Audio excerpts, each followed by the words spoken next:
Oh, Hi, everyone. I was thinking about selling my phone. Oh, good. I could do with a phone. I could do with another phone. Oh, I'll buy it. Well, never mind. You were going to sell it on here, were you? Well, I'll buy it. How much do you want for it? how much would you like? How much would you like to pay me? Oh, well, let's have a look. $5? Well, I was. $1. There you go. Thank you. Oh.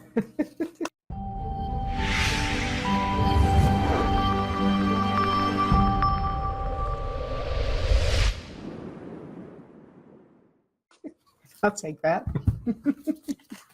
That can have the dollar back now because that was just for just for show.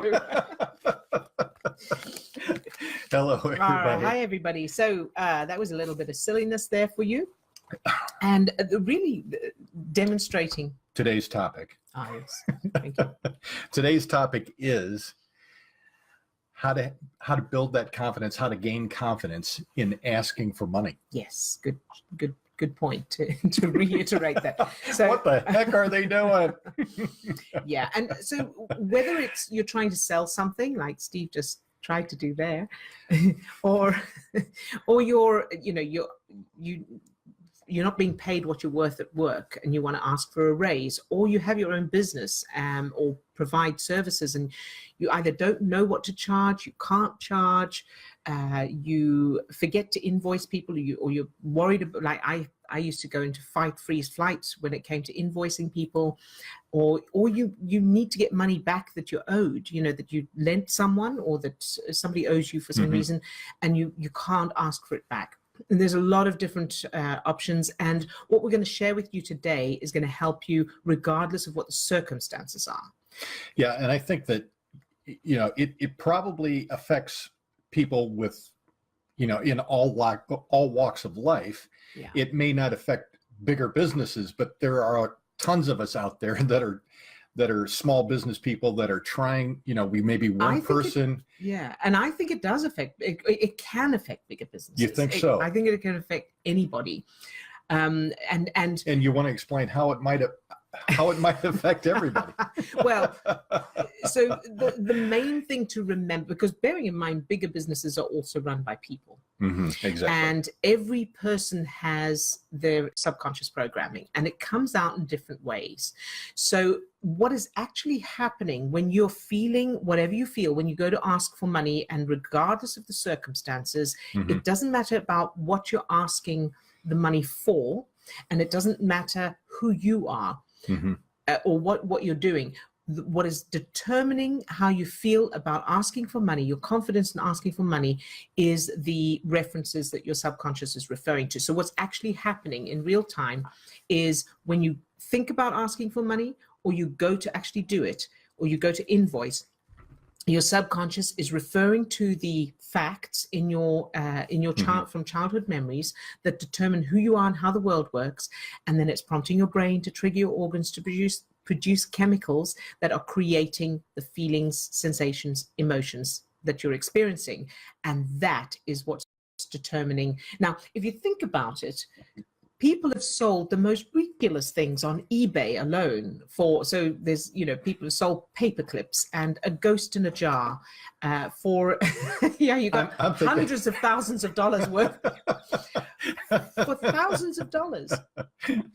Exactly. And so it's not about the thing, the value of the thing. It's not about the value of what you do. It's about the references you have. Now, what makes the difference? So there was a guy that we saw, he sold advertising space on his forehead, on his forehead for 30 days for $37,000. Somebody paid, a company that stopped snoring medication, paid $37,000 for this guy to have a temporary tattoo on his forehead with their name. Now, what makes the difference? Because he's not the only one who's tried that. So why did he succeed? And then other people may copy exactly what he did and won't be able to do it. The reason is because of the references he had. Now, the way that works is the references you have determine what you do, how you approach it. So this is not magic or anything intangible. This is about, sorry, I know you're trying to get a word in. This is about, I've learned. I just want to finish this though. This is about how you are, so your subconscious programming determines the way you put it, the way you write the ad copy, for example, or the way you ask, the words you use, the tone of voice, your expression. It affects the opportunities you notice, your strategy, the things you think of, the solutions you come up with, the ideas you come up with, and your ability to organize them, your ability, your feeling of inspiration. All of that is determined by your subconscious programming. So his subconscious programming allowed him to go about however he went about it and get that response, whereas somebody else doing exactly the same thing would have done it differently, even just slightly differently, and wouldn't have got the same result. You can talk now. Take a deep breath. Over to you. So the references in the subconscious program, we're using that language, that jargon, but really what we're talking about are the childhood memories that are there. Yeah. So I'm thinking, personal experience for me. I remember running another business earlier, and I would have this feeling of going and meeting with a new client for the first time, and I would have this sense of anxiety. And almost a knowing up front that, the door was likely going to get slammed in my face. So that was a reference, right, that my subconscious was drawing on as I was approaching a new client. Right. And it affected everything. So going back and working on that, and that's what we're going to be talking a little bit more about, is looking at how you change those references. Exactly. Because that's not a really good reference to be carrying around with you, especially when you're trying to attract new clients. That's right. And the great thing about what we're sharing with you is it means that once you've changed those references, you don't need to try. You don't need to force yourself to do anything. You'll feel comfortable and confident, and it'll come naturally and automatically. So another example of how this works is the one I had was whenever I went to charge for anything. So I would give things away for free. I would feel I had to undercharge. And whenever I had to invoice someone or ask to be paid for something, I literally got terrified. It was ridiculous. I'd go into this freeze flight state. And I used the technique we're going to share with you to trace it back to, it was linked to childhood training, being taught as a child that if you ask, you don't get. And it was, of course, in context as a child, they were trying to teach us manners. And when you go, you must wait to be offered, it's polite and that. But my little literal brain took it, you must never ask for anything or you won't get it. And not consciously, that was subconscious. I didn't even remember it consciously, but what was happening was every time I went to invoice or ask for a job or ask for work or ask for to be paid, my subconscious was referencing that so-called fact and the proof in the form of the subconscious childhood memories. I wasn't consciously aware of them. Then prompting my brain to trigger my organs to produce the stress chemicals, the fight, freeze, flight state, to stop me from sending the invoice or asking. Doesn't make logical sense because, of course, if you don't invoice someone, they may not pay you. but it doesn't make the subconscious doesn't use logical reason. Yeah, it's just programs. And for me, I had a couple of memories that were there. Couple of one was going. Sorry, I'm so sorry. I'm sorry to interrupt. I just wanted to clarify. I forgot something. I'm sorry. I forgot to say it had nothing to do with money. It was just in our case, it was like asking for a cookie or whatever. So it doesn't have anything to do with money. I'm so sad. I'm gonna put coffee in my mouth now, Sash. And in this particular case is probably one was related more to money. It was that first experience. So this was maybe early elementary school, going out and selling Christmas cards. And I remember that feeling of kind of being excited about that and having the door slammed in my face the first couple of times. And it was that feeling of rejection. Yeah. And that feeling of rejection, other kids went on and they could sell and sold a lot of greeting cards, and I'm sure that the door got slammed in their face a lot of times. Yeah. But I had an even earlier reference of being rejected, and that went back to being a small child. And there, I don't want to go into it right now, but there were other references of that feeling of rejection that kicked in, and I went into a freeze state, and I couldn't sell anymore. That's it. Exactly. So the point is that it's not about how much you're charging. It's not about the value of the thing, and it's not about who you are. It's purely about the references, the childhood memories that your subconscious is referring to. And the great news is those can be changed. So I no longer go into that fight, freeze, flight state to when I have to invoice somebody or ask for money that I'm owed or anything like that. I don't have any sign of that anymore because I changed that reference. So, and I think you're the same. You don't have that freeze thing either when you're selling anything now, right? Yeah, exactly. Changing up those references. And I think that what we want to at least share today is how to begin that process. Yes. How do you start? So we all have these childhood references. Sometimes we may not even know what those childhood references are. And you don't need to know them. But what we do know is that I feel whatever I'm feeling in the moment. So whatever the problem is, the starting point is what's the problem. And since what we're focusing on today is the problem of I can't seem to ask for money, or I have problems in collecting money, or getting the money that's owed me. Right. So the first place to start would be asking yourself, how do I know I have that problem? Yeah. So how do I know I don't feel confident asking for money? So, and that's going to be, dependent on the person. It's going to be different for different people. So it could be because like in my case, because I go into freeze, fight, flight when I have to invoice someone or ask them to pay me something. Or it could be because when I have to ask for the money, I just find a way to avoid it. Or I don't pick up the phone to sell things, to contact clients. Or because my sister-in-law owes me money that she borrowed from me before, and now I need the money and I can't ask her for it. So whatever it is, how do you know that's a problem? And then the second question is, how does that feel? So it could be, it feels scary.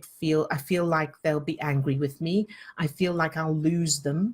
I feel like they won't want to pay me. Whatever it is, whatever that feeling is, just notice how that feels. And then what's your earliest memory of that feeling? And remember, it's very important to remember, it may have nothing to do with money. It may have something to do with money, but not necessarily. So you're just looking for the feeling itself. And go to your earliest childhood memory. Now, if you don't have any childhood memories of that, just go to the earliest memory you do have of feeling that feeling. So let's say it's a feeling of, I might lose them. So then go to the earliest memory of feeling lost. And that could be, my dog died when I was 15. Whatever it is, whatever comes up, go to that one. And then use the process we teach for changing that memory to the opposite and positive, because bearing in mind your subconscious doesn't know the difference between reality and imagination. It will believe whatever you give it. It can't use logical reason. It doesn't have the ability to judge something as unrealistic. So if it's, my dog died when I was 15, do whatever it takes to get to the point where, and Steve is sharing the resources now where you can learn to do that process yourself, to change it to the opposite, where your dog didn't die. Okay, and that may sound like a big stretch from where you are now, but it's perfectly possible, and it gets easier and easier the more you do it. So follow that. That what Steve has just posted. Follow that information, and you'll learn to do that. You'll learn how to do that. Yeah, and watch our other videos for how and why this works. Yeah, your subconscious mind is just trying to keep you in alignment with what it knows as this is normal. Yeah. And if what you learned in your early childhood is that the normal state for me is a feeling of I could be rejected at any moment. Mm-hmm. You know, so I'm thinking about my own particular instance here. It's like that feeling of and rejection equals death, as far as the subconscious is concerned. You know, so for me, I mean, it may sound like a big stretch. I was the oldest of 5 kids, but I had 3 siblings that happened boom, boom, boom. You know, so I went from being the only child to all of a sudden there was no time or energy left for me. Mm-hmm. So there was that feeling of rejection. So that's how that little me interpreted that event. Now, an adult can look back at that situation and it's like, this is not that big of a deal, but that's not who's driving the bus. Yes. Who's driving the bus is that little you.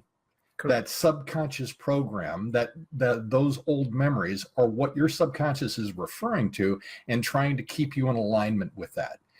So it's like, I've learned how to survive. I learned how to survive in that situation with that feeling of rejection. And that's what feels natural or normal. And your subconscious is just trying to keep you in alignment with that. Now, that doesn't make any logical sense.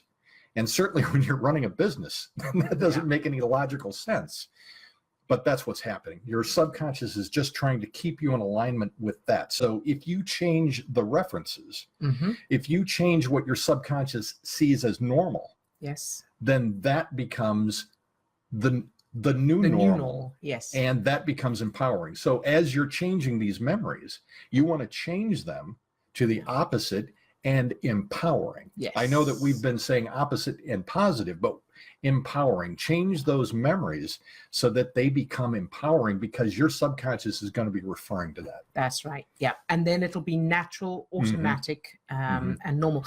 And so could you post the link to, so we've started a new mailing list. And this is a business success mailing list. And if you would like to join that, Steve is posting the link right now. And when you join, you'll get a free business success starter kit. That's a lot of S's for a recording on a microphone. It sure is.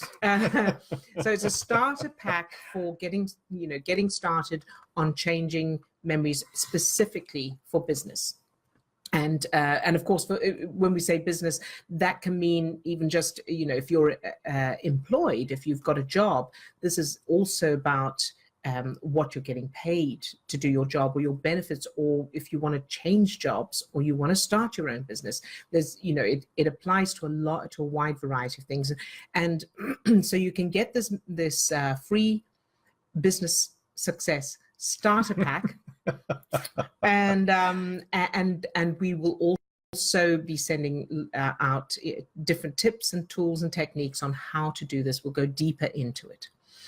And all right. I'm just checking to make sure if we have any questions here. Lots of hellos from friends all over the world. And if anybody has a question or comment, feel free to. We'll answer them later. Yeah, you can put them in the comments section, and we're always checking we're checking for comments. Yes, indeed. And we'll be happy to